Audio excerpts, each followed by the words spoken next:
इस एक सीट जो पक्का है बीजेपी का जीतना,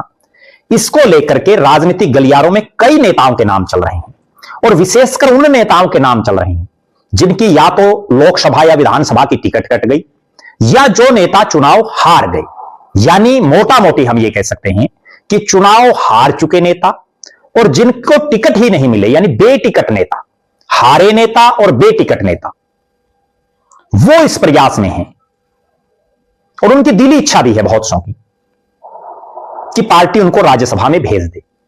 लेकिन चूंकि भारतीय जनता पार्टी का शीर्ष नेतृत्व और आज की जो बीजेपी है, जिसको नरेंद्र मोदी देश के प्रधानमंत्री के तौर पर चलाने का काम कर रहे हैं, देश को तो वो चला ही रहे हैं, लेकिन बीजेपी को भी जो है वो अपने हिसाब से पार्टी के संगठन में बड़ा रोल उनका आज भी है। और यही एक कारण है कि नितिन नवीन, जिनका पूरा भारत तो छोड़ दीजिए, बिहार जैसे राज्य में जहां से वो आते हैं उसमें भी कोई बहुत बड़ा नाम नहीं रहा राजनीतिक तौर पर, और उनको पहले राष्ट्रीय कार्यकारी अध्यक्ष और फिर राष्ट्रीय अध्यक्ष बनाना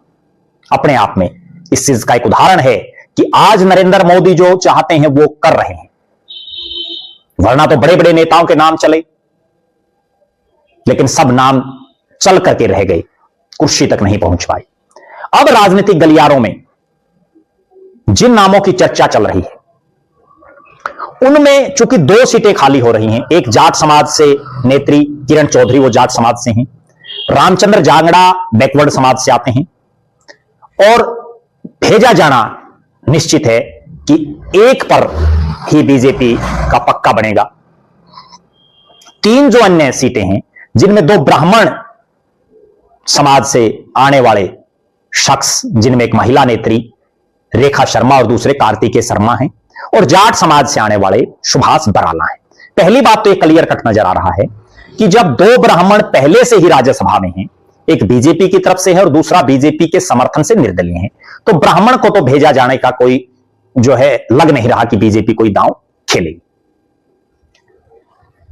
हालांकि हम जाति पाति में विश्वास नहीं रखते, लेकिन जो राजनीति है, कोई भी राजनीतिक दल हो, वो अक्सर जातीय समीकरणों के हिसाब से बहुत बार अपने प्रत्याशी तय करता है।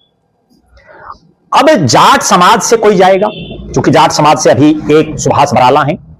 और हरियाणा प्रदेश में बहुत बड़े स्तर पर जाट समाज है,